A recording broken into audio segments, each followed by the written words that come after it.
several weeks ago that there was a misunderstanding, and so he was able to meet with them, and they're back. So that is huge. We need to pray for them and their walk. They're So the lady with the super bluish, super blue hair. pretty. Yeah. I just stared at it. Isn't it awesome? She is awesome. I said something about the hair she got down. I was like, well, I heard you.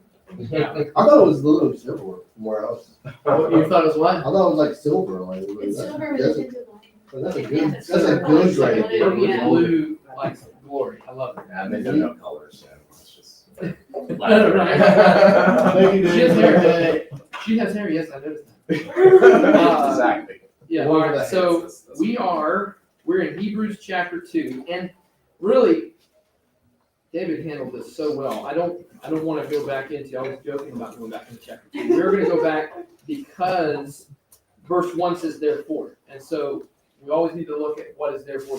So it will cause us to go back a little bit, but I just want to really reiterate verse 1. Long ago, many times, in many ways, God spoke to our fathers by the prophets, but in these last days, He's spoken to us by His Son, whom He appointed the heir of all things, through whom He has also created the world. So what's interesting is we compared that. It's going to be then discussing the concept of angels here.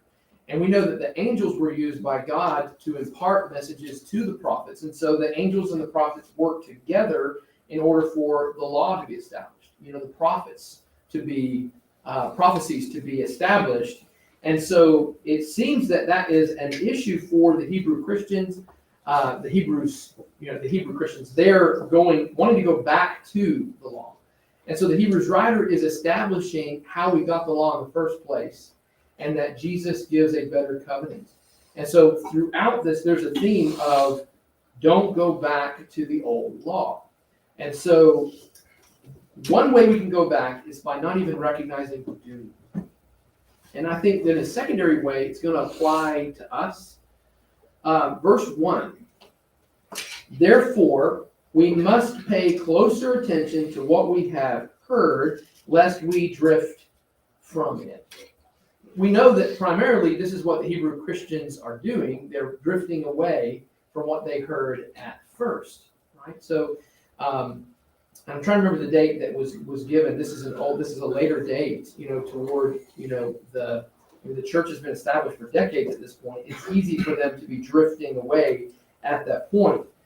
But the idea is we've got to pay close attention to what we've heard. And I love that it establishes why we pay close attention to it. It establishes how we got the message in the first place, which is incredible. When we maybe take for granted how we have these pages, it can make it to where it's just an old book. But when we recognize what has actually gone into getting every single word, it's amazing. Mary started doing some freelancing for editing for bloggers and other things, and she was talking about finding the exact prices for editing materials. And it was like, 2, 3 cents, 4 cents per word if you're really good. 4 cents per word. Talk about editing. So I was like, I've not been paying Mary enough, let me tell you. And I thought about, wow, that's a lot of value per word. And I had never thought about putting a value to a word based on that. How much value do we put to these words that are here? The Hebrews writer establishes that. Remember, therefore, what is it? Therefore. Can someone read chapter 1, 13, and 14?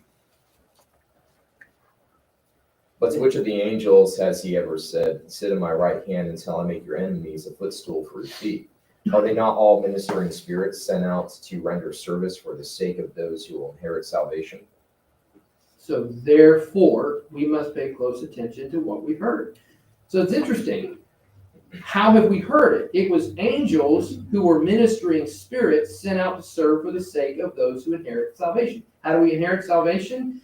Through the things that we've heard. Faith comes by hearing, and hearing by the word of Christ. How do we get the word of Christ? What's interesting is it was through ministering spirits that are angels. Verse 13, to which of the angels has he ever said, sit at my right hand until I make your enemies a footstool for your feet? And let's see, are they not all ministering spirits sent out? So this is giving a maybe something I've taken for granted because it's established, as everybody knows this, that angels are ministering spirits sent out to serve for the sake of, for you and me, inheriting salvation. And the idea of neglecting salvation is what's going to be then discussed in verses 1 through 4. And, neglecting something that took so much effort to come, again, we're taking it for granted. Let's see. The role of angels is to minister, to serve those who are to inherit salvation. Matthew 18:10 says, "See that you do not despise one of these little ones, for I tell you that in heaven their angels always see the face of my Father who is in heaven." Now, this was mentioned in passing. I think, Jeff, you brought it up last week toward the end. And this is an interesting one. And I looked into it, the original here, the there here. It's masculine genitive plural. So we know genitive is the idea of possession. And the idea that it's masculine, it's important to see that there's a gender assigned to each word, whether it's male, female, or neuter. So that would be like an object, not an actual person.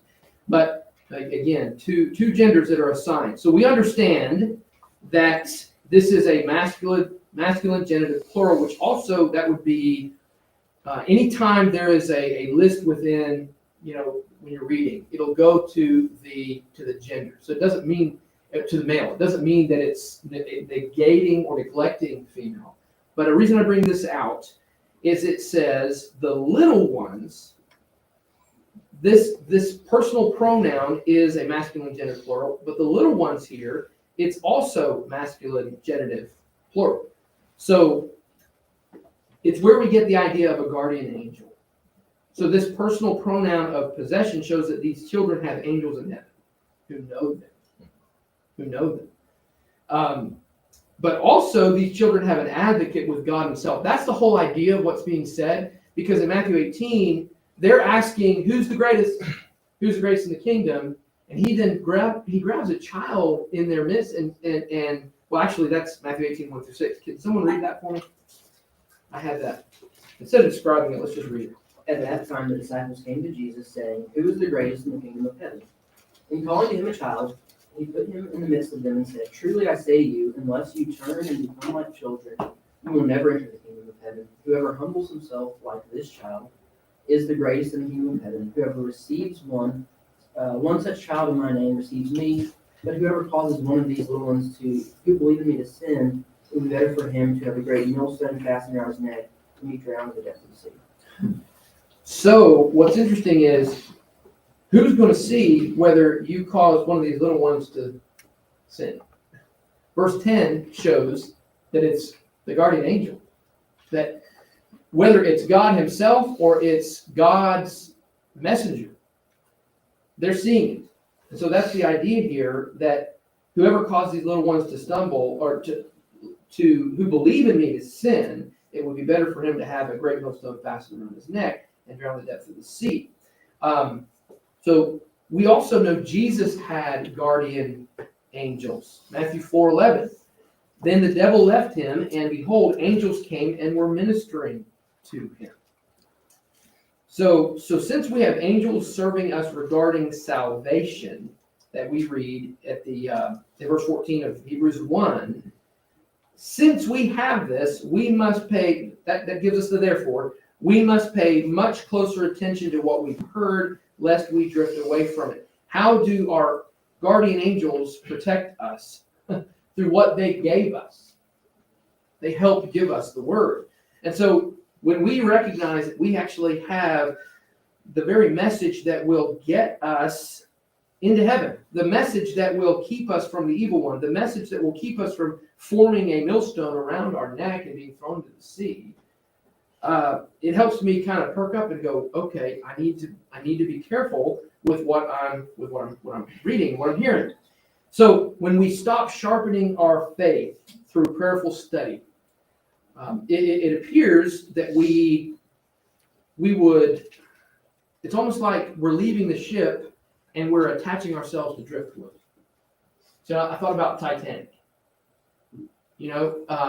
that was supposed to be the unsinkable ship. And, I was looking at this recently. I saw a video of a survivor, and I love YouTube, that you can just go and watch a video of somebody who survived it, and it didn't even seem that old of a video. Like, wow. And the guy was saying they didn't even believe it was gonna go down. And so they only had enough for 800 people on that vessel to go down. And so the half, like one side, they started to lower, and they were only putting half the amount of people in those boats. So they only were able to save 600. So 200 people could have been saved, but they just said, well, we're just gonna get it out there.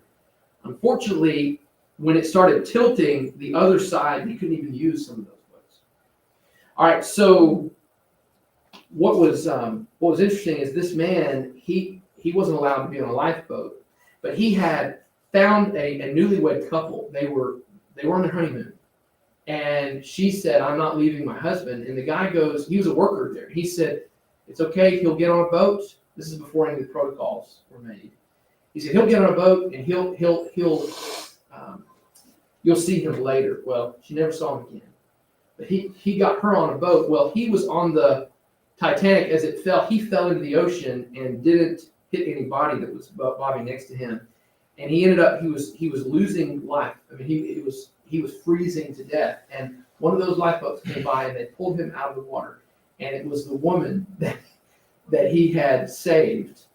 And she had a massive coat and put it around him, and it saved his life. He's like, wow, I saved her life, she saved mine. Mm-hmm. Well, and I thought about the only thing that he grabbed hold of was the driftwood. That it was driftwood that kept him from sinking like everybody else. And I thought about who would choose the driftwood over the Titanic. Right? If the Titanic never hit that iceberg, and it was perfectly fine, no one in their right mind would have chosen to just jump into that ice cold water. No one would have chosen, I'm just going to use driftwood. But when it's all you have, you're going to grab hold of it. We need to recognize this is not all we have. This is better than the Titanic. And by getting to a point where we say, well, I have figured it out. I know what it is. I don't even need to read it anymore. I don't need to study it anymore. I'm literally saying, let's leave the Titanic and let's voluntarily grab a hold of driftwood. Before you know it, unless someone comes along and snatches us out of that monstrosity, we think about that in Jude, snatching them out of the fire, the opposite.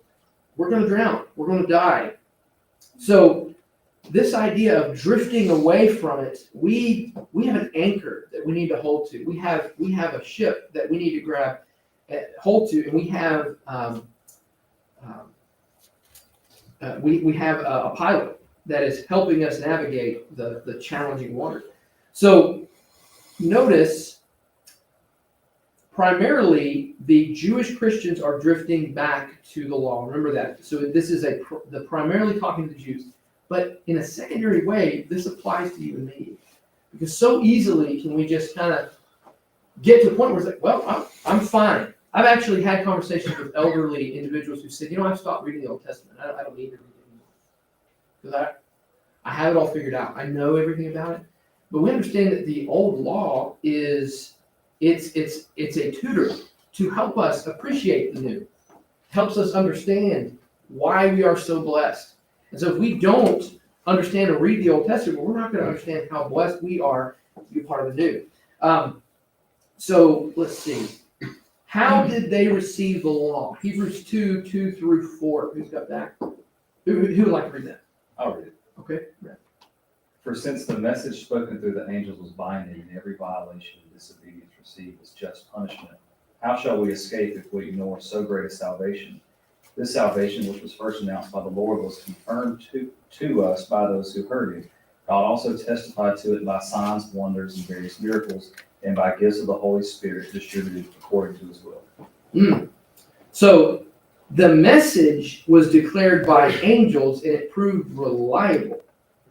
What's interesting is, under the law, every transgression or disobedience received a just retribution. So do you think they listened to the angel of the Lord? Yeah. Think about the angel of the Lord that carried out the 10th plague, the angel of death. I mean, if you were to ask Merriam-Webster's equivalent